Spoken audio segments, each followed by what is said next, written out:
तो हेलो नमस्कार दोस्तों, कैसे हैं आप लोग। आई होप आप लोग अच्छे होंगे। तो एसएससी एमटीएस वैकेंसी 2023 के लिए रिक्रूटमेंट निकल के आ रही है। तो एमटीएस एंड हवलदार की जो रिक्रूटमेंट है आप उसे ऑल ओवर इंडिया से अप्लाई कर सकते हैं। सभी राज्यों को मौका है।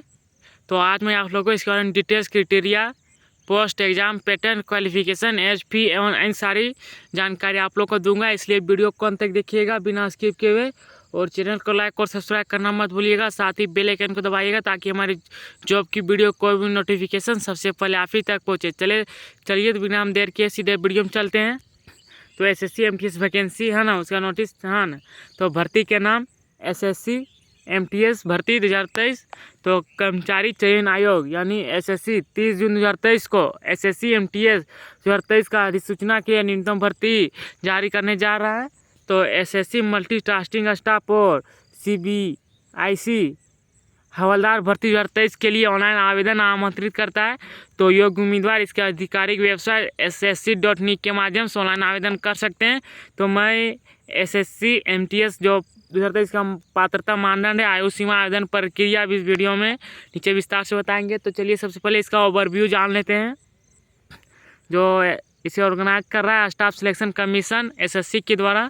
तो पोस्ट का नाम हमारा है मल्टीटास्किंग स्टाफ, है ना, और हवलदार के लिए। तो टोटल वैकेंसी आप लोग का 1558 है। इसका लास्ट जो डेट है आप लोग का 21/7/2023 यानी 21 जुलाई 2023 है। आप इस ऑनलाइन के माध्यम से अप्लाई कर सकते हैं ऑल ओवर इंडिया से, आप चाहे किसी भी राज्य के हो। क्वालिफिकेशन आप लोग का 10th है। मिनिमम एज आप लोग का 18 से 27 है। और जो आप लोग का सैलरी है 5200 से लेकर 20,200 लेवल 1 रहने वाला है। और इसे जॉब लोकेशन देख सकते हो ऑल ओवर इंडिया आप लोग का रहेगा। इसका जो ऑफिशियल वेबसाइट ssc.nic.in है। अब चलिए इस वैकेंसी का डिटेल्स के बारे में देख लेते हैं, है ना। तो जो एसएससी एमटीएस वैकेंसी 2023 है, इसमें एमटीएस के लिए आप लोग का 1198 पोस्ट है, और वहीं हवलदार के लिए 360 पोस्ट है।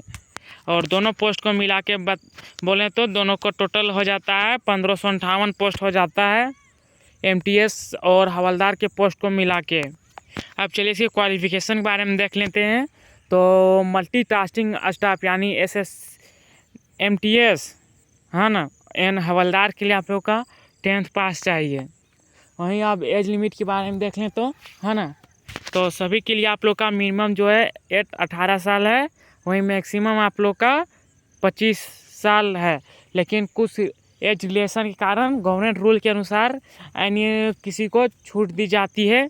तो जो आप लोग का एज काउंट होगा आप लोग का 1 तारीख 8वां महीने यानी 1 अगस्त 2023 के अनुसार आप लोग का काउंट होगा। जो आप लोग का जो 18 से 25 है ना, उनका जो 18 से 25 यानी कि आप लोग का 2 अगस्त 1998 जो डेट है 1998 और 1 अगस्त 2005 इनके बीच में होना चाहिए आप लोग का डेट हवलदार के लिए। जो आप लोग का जो 18 से 27 साल जो आप लोग का छूट है उनके लिए किसी डिपार्टमेंट रेवेन्यू के अनुसार 2 अगस्त 1998 के बाद और 1 अगस्त 2005 के हवलदार के सीबीआईसी जो न्यू पोस्ट है एमटीएस के लिए, है ना, तो उनका जो जन्म तिथि है इनके बीच होना चाहिए। ये देख सकते हैं। तो एससी एमटीएस का भर्ती जो है ना, 18 से 25 साल से 18 से 27 साल आयु जो है 1 अगस्त 2023 के सरकार के नियमों के अनुसार छूट दी जाएगी।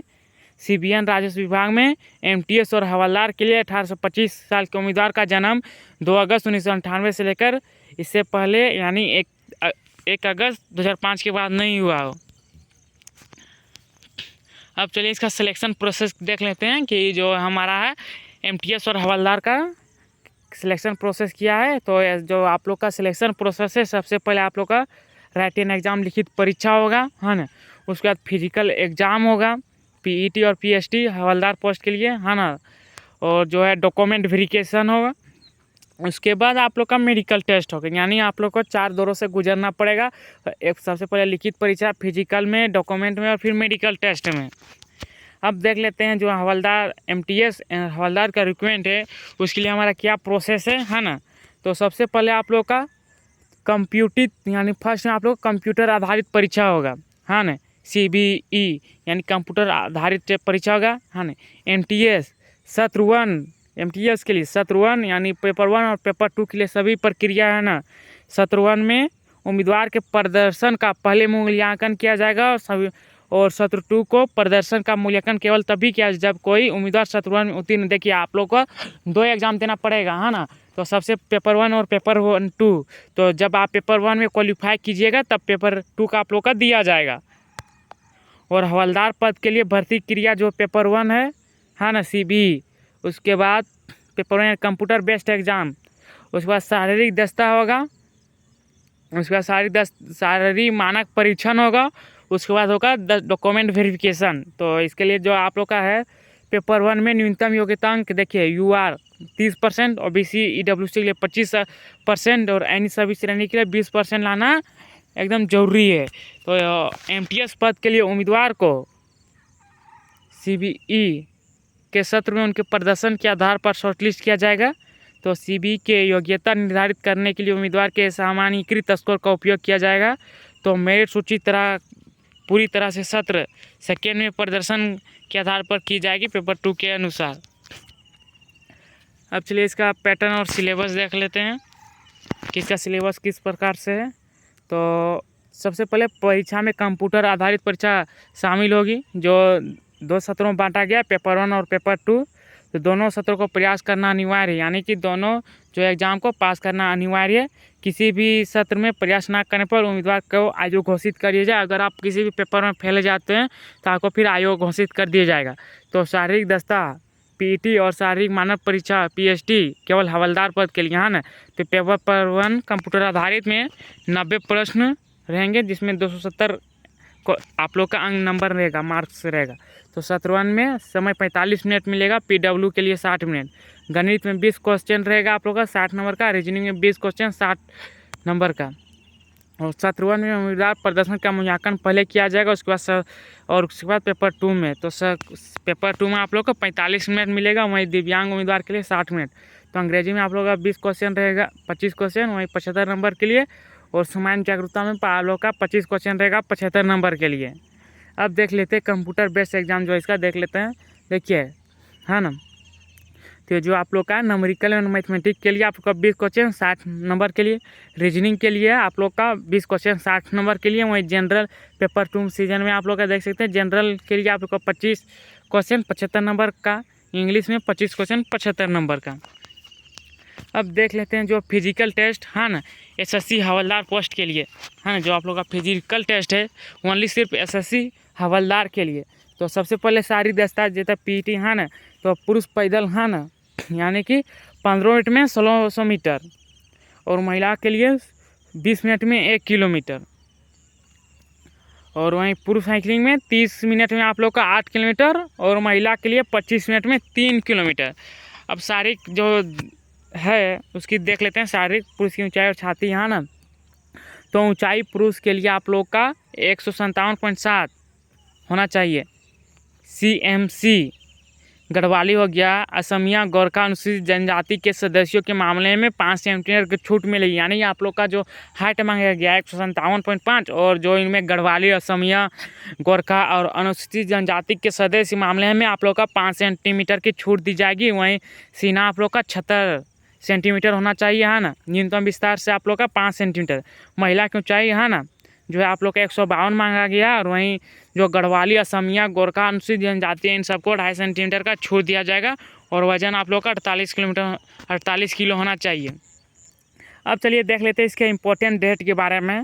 तो जो SSC MTS का जो स्टार्टिंग डेट आप लोग का 30 जून 2023 से, वहीं आप लोग का जो लास्ट डेट आप लोग का 21 जुलाई 2023। तो इसका जो फी पेमेंट का लास्ट डेट आप लोग का 22 जुलाई 2023 से, और इसको जो SSC MTS का है उसका एडिटिंग डेट आप लोग का है, यानी आप लोग किसी प्रकार के भरने में किसी प्रकार की गलती हो जाती है तो आप उसे सुधारने के लिए आप लोग का 26 से 27-28 को आप लोग का डेट दिया गया, यानी 26 से 28 को आप लोग डेट दिया गया है जुलाई, आप इसे उसमें सुधार कर सकते हैं। तो इसका जो SSC MTS का एग्ज़ाम आप लोग का सितंबर 2023 में यानी पेपर 1 का हो सकता है। तो इसका एप्लीकेशन फ़ी हम देख लेते हैं। जो UR OBC EWC के लिए जो एप्लीकेशन फ़ी आप लोग का 100 रुपया है, वहीं SC ST PWD ESM और फीमेल वालों के लिए कोई शुल्क भुगतान नहीं है, आप इस ऑनलाइन के माध्यम से पे कर सकते हैं। आप इसे किस प्रकार से अप्लाई कर सकते हैं चलिए देख लेते हैं। तो इसके लिए जो योग्य उम्मीदवार है नीचे के चरणों में हम आप लोग बताएंगे। तो सबसे पहले आप लोग को एसएससी के ऑफिशियल वेबसाइट पर यानी www.ssc.nic इन पर जाना है। तो सबसे पहले नया पंजीकरण कर लेना है ना। न्यू पंजीकरण पर क्लिक करने के बाद आप लोग को अपना फॉर्म भरना, अगर पहले से पंजीकृत किए होंगे तो ओनली सिर्फ लॉगिन आप लोग करना है। उसके बाद जो एप्लीकेशन निकलेगा उसके आप लोग को सही से भरना है। उसके बाद आप लोग को अपना कुछ डॉक्यूमेंट, फ़ोटो, हस्ताक्षर अपलोड करने के लिए बोलेगा। उसके बाद पेमेंट करने बोलेगा और फिर पेमेंट करने के बाद अंतिम रूम में सबमिट करने देना है और आवेदन को प्रिंट आउट ले ले। तो थैंक यू फ्रेंड्स। अगर ये वीडियो अच्छा लगे तो प्लीज़ हमारे चैनल को लाइक और सब्सक्राइब करना मत भूलिएगा। साथ ही बेल आइकन को दबाइएगा ताकि हमारी जॉब की वीडियो कोई भी नोटिफिकेशन सबसे पहले आप ही तक पहुँचे। तो थैंक यू दोस्तों।